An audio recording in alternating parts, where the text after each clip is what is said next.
In Igbo land, there exists a hidden truth, a truth so ancient, so deeply buried in the heart of tradition that few dare to speak its name. It is a truth whispered only in the shadows, where the light of the moon can barely reach. This truth has divided families, broken friendships, and left countless lives forever scarred. You see, among the Igbo people, there is a caste system shrouded in mystery. A system so entrenched, it is said to have existed for centuries, passed down through generations like an unshakable curse. This is not the kind of thing you read in books or hear in the vibrant songs of market women. Number. This is the Osu caste, a name that stirs unease, that turns joyful conversations into tense silences, that makes even the boldest among us lower their voices. But who are the Osu? And why does their story carry such weight, such fear, and such pain?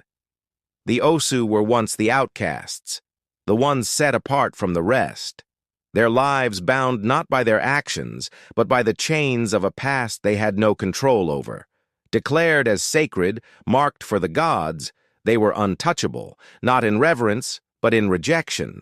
To be Osu was to be less than human in the eyes of many. You couldn't marry, couldn't mingle, couldn't dream of equality. And even now, in modern times, the stain of this ancient practice lingers, hidden beneath layers of progress, yet refusing to fade away. But what if I told you this story isn't just about caste or tradition? What if I told you that beneath this age-old system lies a chilling tale? A tale of love and betrayal, of secrets too dangerous to be revealed, and of a curse that some say still holds power to this very day? Imagine a young man, bright, hopeful, with dreams as vast as the skies above the rolling hills of Igbo land. He falls in love, but not with just anyone. She is beautiful, mysterious, and strong, with eyes that hold the weight of untold stories. But she is Osu, a love forbidden, a union cursed by the rules of the ancestors. Yet their love burns brightly, defying the chains of tradition, daring to challenge the unspoken laws of the land. And then, imagine the consequences, because love in the face of such rejection is never without a cost. A family torn apart, a village thrust into chaos, and a secret so devastating that it threatens to unravel the very fabric of their existence. This is not just history. This is not just culture. This is a chilling revelation, a story of resilience, of rebellion, and of the price we pay when we stand against the tide of tradition. So I ask you, are you ready to step into the shadows, to uncover the truths that have been buried for generations? Are you ready to hear a story that will challenge everything you think you know about love, loyalty, and the human spirit? This is not a tale for the faint of heart. This is a journey into the heart of the Igbo people, into the depths of a secret that refuses to stay hidden. Brace yourself, for what you are about to hear is more than just a story. It is a haunting, it is a reckoning, and it begins now. To truly understand the weight of this story, you must first step into the world of the Igbo people, one of the largest ethnic groups in Africa, known for their vibrant culture, rich traditions, and unshakable connection to their ancestors. In eastern Nigeria, where the Igbo reside, tradition is not just a part of life, it is life. It is the heartbeat of every village, the unseen force that binds communities together. From the kola nut ceremonies to the breaking of palm wine at marriage rites, the Igbo culture is deeply rooted in respect for the ancestors and adherence to customs passed down over centuries. Every decision, every action, and every relationship is guided by these traditions, designed to preserve harmony and order within the community. But like every great culture, there are shadows, unseen forces that linger at the edges of the light. One of these shadows is the Osu caste system, a practice so old that even the elders debate its origins. The Osu were once people dedicated to the gods, often offered as sacrifices to serve in the shrines. Over time, this sacred status became a mark of separation. They were seen as property of the gods, untouchable not out of reverence, but out of fear. To touch the Osu, to marry them, or even to associate with them, was to risk defiling oneself and inviting misfortune. In Igbo society, this division wasn't just an unspoken rule, it was law. Marriages between the freeborn, known as the Nwadiala, and the Osu were forbidden. Families would disown their children for attempting such unions. Villages would ostracize those who dared to challenge the order, and for the Osu themselves, their lives were marked by rejection, shame, and an endless struggle to be seen as equals in the eyes of their own people. Now imagine the stakes. A young couple, deeply in love, torn apart by a system they had no control over. A family, once united, now fractured by tradition. A village, once peaceful, now gripped by chaos and fear. This is not just a story about culture. This is a story about what happens when the ties that bind us become the very chains that break us. And so we begin in a small village nestled in the rolling hills of eastern Nigeria.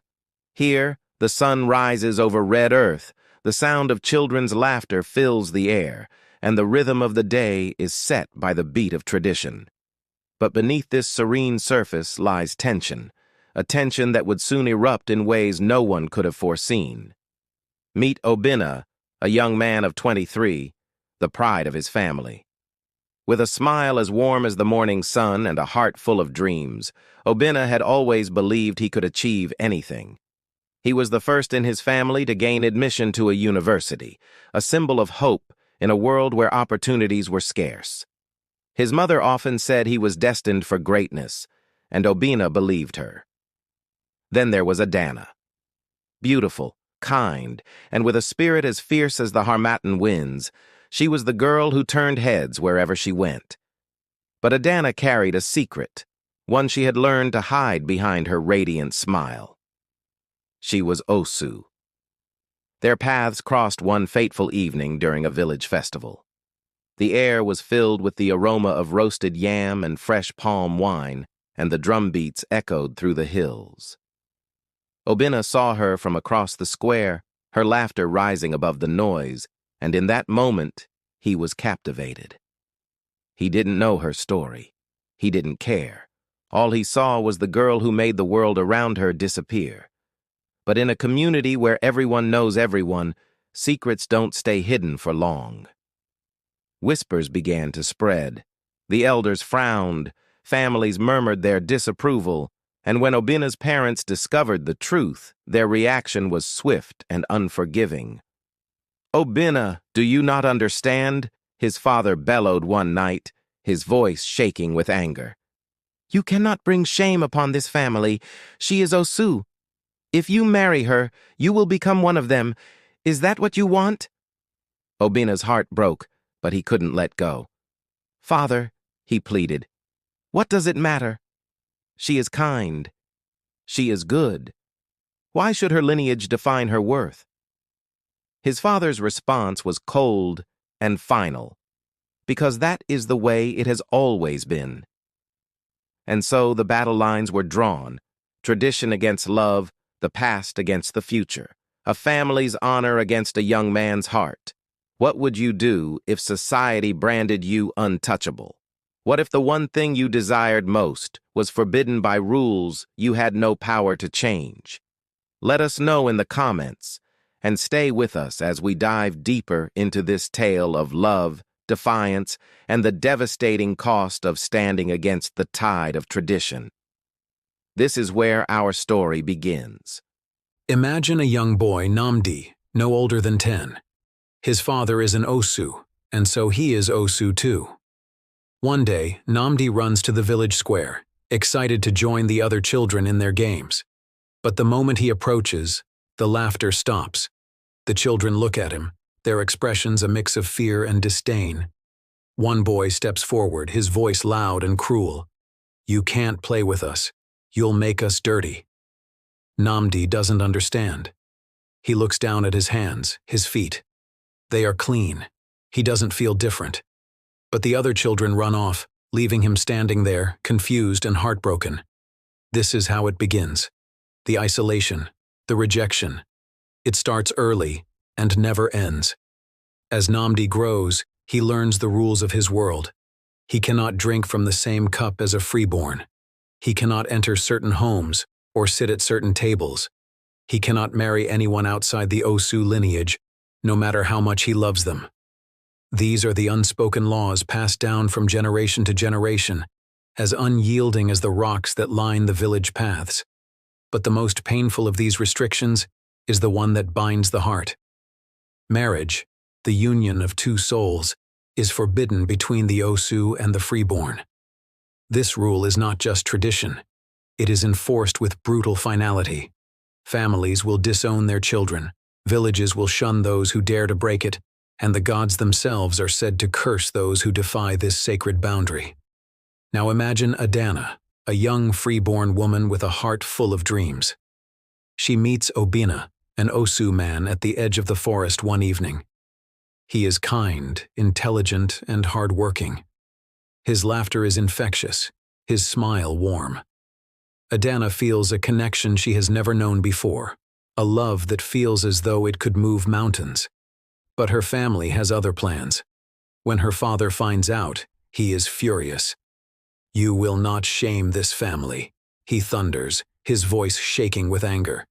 "You will not bring a curse upon this house. Forget him, or you are no daughter of mine." Adana is torn. Her heart aches for Obina, but the weight of her family's expectations presses down on her like a heavy stone. She knows that choosing him means losing everything she has ever known: her home, her family, her place in the community.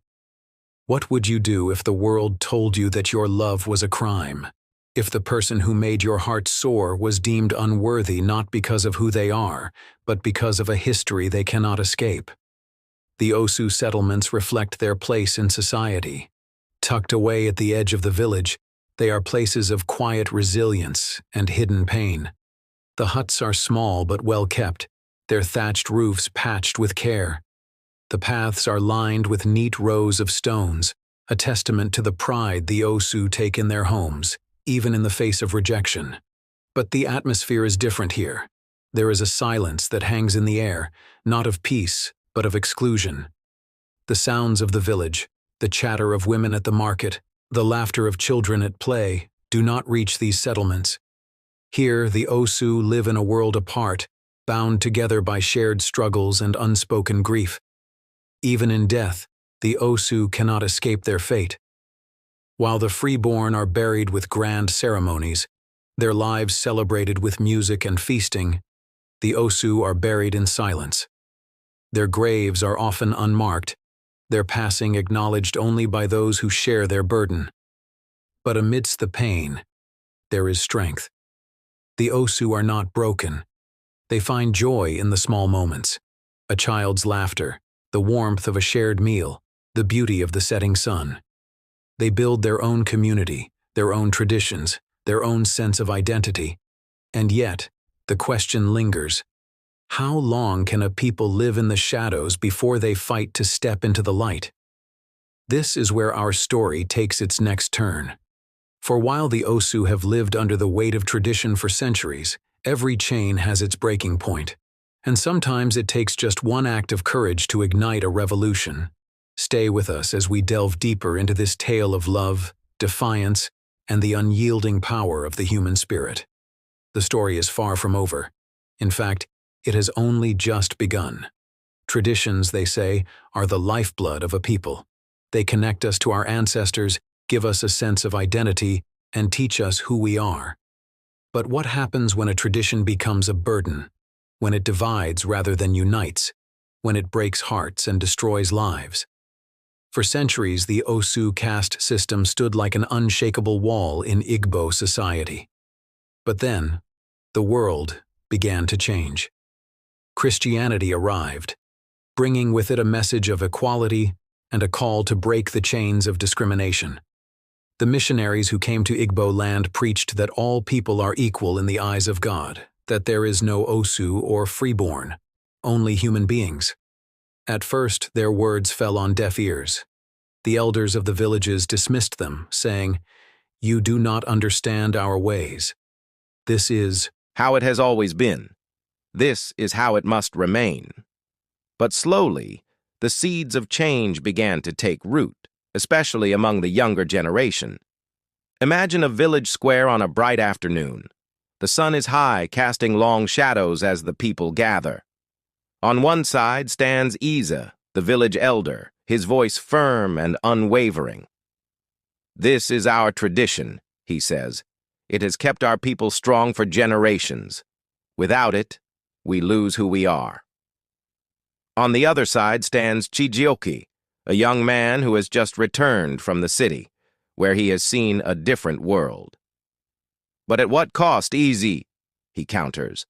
"How many lives must we ruin to keep this tradition alive? How many dreams must we crush? The world is changing, and we must change with it." The debate grows heated, the voices rising like the waves of a storm. The elders argue that the Osu caste system is part of their heritage, a sacred tradition that must be preserved. But the youth, emboldened by education and exposure to new ideas, push back. The consequences of this clash are deeply felt. For the Osu, the promise of change is both a hope and a curse. Take Ifeoma, for example, a bright young woman with dreams of becoming a doctor. She excels in her studies, earning a scholarship to a prestigious university. But when the school learns she is Osu, they rescind the offer, saying they cannot risk the backlash from the freeborn students' families. Ifeoma is devastated. Her dreams crumble before her eyes, not because of her abilities, but because of a label she cannot escape. She writes a letter to her family, apologizing for the shame she believes she has brought upon them. Days later, her body is found by the river. Such tragedies are not uncommon. Many Osu, unable to bear the weight of their isolation, choose to end their lives. Others leave their villages, seeking freedom in the anonymity of the cities. But even there, the stigma follows them. They are shunned in workplaces, denied promotions, and excluded from social circles. And yet, despite all this, the system endures. Laws have been passed to abolish it. Churches have declared it a sin. But tradition is a stubborn thing. It lives not in laws, but in the hearts and minds of people. Elder Ease, for instance, holds fast to his beliefs. "The gods gave us this system," he insists. "It is not ours to change." But his granddaughter, Adaobi, sees things differently. "Grandfather," she pleads, "how can we claim to honor the gods when we dishonor their creation? How can we call ourselves a community when we tear our own people apart?" Her words strike a chord, but the elders are not ready to listen. And so, the battle rages on, a battle not fought with weapons, but with words, hearts, and ideals. Christianity, globalization, and modern laws push against the weight of centuries-old traditions. But something deeper keeps this system alive, something rooted in fear, pride, and a sense of identity that is difficult to let go. The story of the Osu does not end here. There is more, much more, that lies beneath the surface.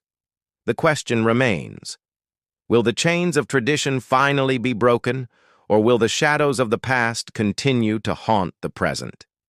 Stay with us as we uncover the hidden truths that keep this system alive. The answers may surprise you, but one thing is certain. The story of the Osu is far from over. The world is changing. Slowly, painfully, but surely. The Osu, long silenced by the weight of their heritage, have begun to speak up. They have begun to push back against the chains that have held them for generations. The fight to end the caste system, once a whispered dream, is now a roar that echoes through the villages of Igbo land. In towns and cities across eastern Nigeria, the winds of change are stirring. Activists, human rights organizations, and even members of the Igbo elite are speaking out. The voices of the younger generation, who have learned in schools, in cities, and from the outside world, are louder than ever. They challenge the old ways, asking why people should be judged by the circumstances of their birth, why a family's worth should be determined by an ancient rule that no longer holds relevance in the modern world. In some villages, reforms are already underway. Chiefs and elders, once staunch defenders of tradition, are beginning to reconsider. They gather in meeting halls where heated debates now take place. Some argue that the Osu system must end. It is the right thing to do, they say. Our community will grow stronger without it. Others are reluctant, clinging to old beliefs, afraid that discarding tradition will weaken the fabric of their culture. The effort to abolish the Osu system is not just about changing laws, it's about changing hearts. Education plays a crucial role in this.